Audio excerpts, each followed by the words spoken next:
Ce jour-là, la rédaction du Chasse-Marée vérifie sa copie. À l'occasion de son 30e anniversaire, la revue modifie sa maquette. Un travail fastidieux qui a demandé plusieurs mois de réflexion au directeur artistique. Aujourd'hui, l'heure est aux critiques. Excuse-moi, l'encadré, tu ne le mets pas en noir comme... Non, parce qu'il y en a déjà. Ah oui. Et ça permet de faire un encadré très blanc. Ah, en effet, s'il n'est pas noir, il est blanc. Non, mais très blanc dans la maquette, ouais. Voilà, il apparaît très, très léger, c'est pas la peine d'appuyer sur la craie, il y en a un déjà qui est noir. J'aimerais bien que ça marche, moi aussi, que tout le monde se l'approprie en plus, cette maquette. Il faut qu'elle fonctionne non pas sur un numéro, mais pour tant de numéros par an. Et voilà, c'est un peu angoissant, oui. La rédaction du Chasse-Marée produit chaque année 9 numéros tirés à 30 000 exemplaires. Installé dans l'ancien abri du Marin, au fil du temps, le lieu insolite a pris des allures de grenier.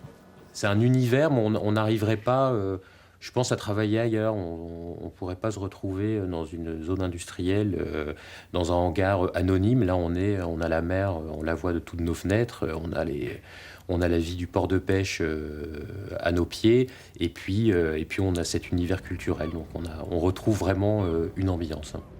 Le terme chasse-marée désigne initialement les mareyeurs qui venaient chercher le poisson à bord des bateaux de pêche pour permettre aux marins de rester plus longtemps en mer. C'était aussi un bateau rapide qui transportait la sardine jusqu'aux grandes cités portuaires. À Douarnenez, la sardine, c'est culturel, on pourrait même dire inscrit dans les gènes. Nous vous recommandons aujourd'hui le Chasse-Marée. Cette revue trimestrielle veut contribuer à faire reconnaître une culture maritime. Le numéro 2 vient de paraître. En 1981, lorsque Bernard Cadoré et son équipe décident de lancer une revue maritime, le Chasse-Marée ressurgit dans l'univers des douarnenistes.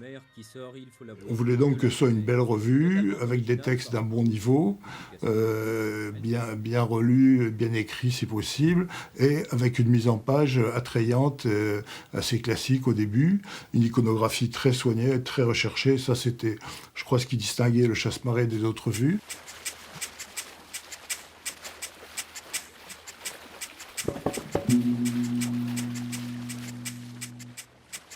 En fait, on voulait faire un organe pour créer ou pour recréer ou faire vivre une culture maritime en France qui n'existait pas pour l'instant, mais dont nous pensions, enfin dans mon premier éditorial, dont je pensais qu'elle existe à l'état latent. On a accompagné, on a encouragé un mouvement qui s'est mis en place progressivement plus puissant, de création d'associations, de restauration de bateaux, création de musées, publication de bulletins, toute forme d'action culturelle sur la côte en général ou sur les fleuves qui n'existait pas jusqu'alors. Et nous, on le soutenait vraiment de toutes nos forces, quoi. Porté par le succès du Chasse-Marée, le patrimoine maritime va ainsi pouvoir prendre son envol.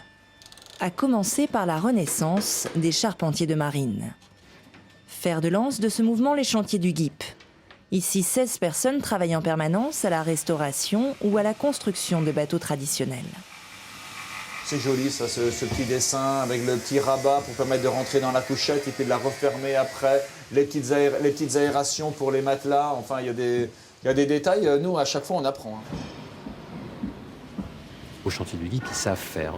Et ils n'hésitent pas à aller très loin dans des soucis de restauration, là où d'autres chantiers auraient pu proposer d'autres solutions plus modernes, mais il ne faut pas non plus les décrier, mais avec du bois collé, etc. Mais également par souci patrimonial. Voilà, ils sauvent un pan de l'histoire. Les têtes à l'époque étaient comme ça. Sur Wings, quand on a démonté, toutes les têtes étaient comme ça. Autrement, tu as une emprise de ta tête de pointe. Je me rappelle bien, dans les années 70, le patrimoine maritime n'existait pas. Il était partout, mais il n'était pas écrit, il n'était pas décrit, il ne faisait pas partie de la vision des marins. C'était quelque chose qui était presque obsolète. Et il y a eu tout le travail du Chasse-Marée qui a ramené le patrimoine maritime et toute l'histoire du monde maritime en haut de la pile, en quelque sorte. Vogue, matelot, En 30 années d'existence, le Chasse-Marée en a vu des bateaux renaître de leurs cendres. Les chaloupes oubliées, les synagogues abandonnés, les yoles rayées du paysage maritime et tant d'autres encore qui n'auraient pas survécu si une poignée d'irréductibles passionnés, comme ces douarnemistes, ne s'étaient pas retroussé les manches, à terre comme en mer. Tu peux empanner le taille-vent, Bernard? On est vraiment tous liés et dès que l'un de nous disparaît, ça peut être un chantier ou une association, bon, on est forcément un peu inquiet parce qu'on dit non, il faut encore lutter.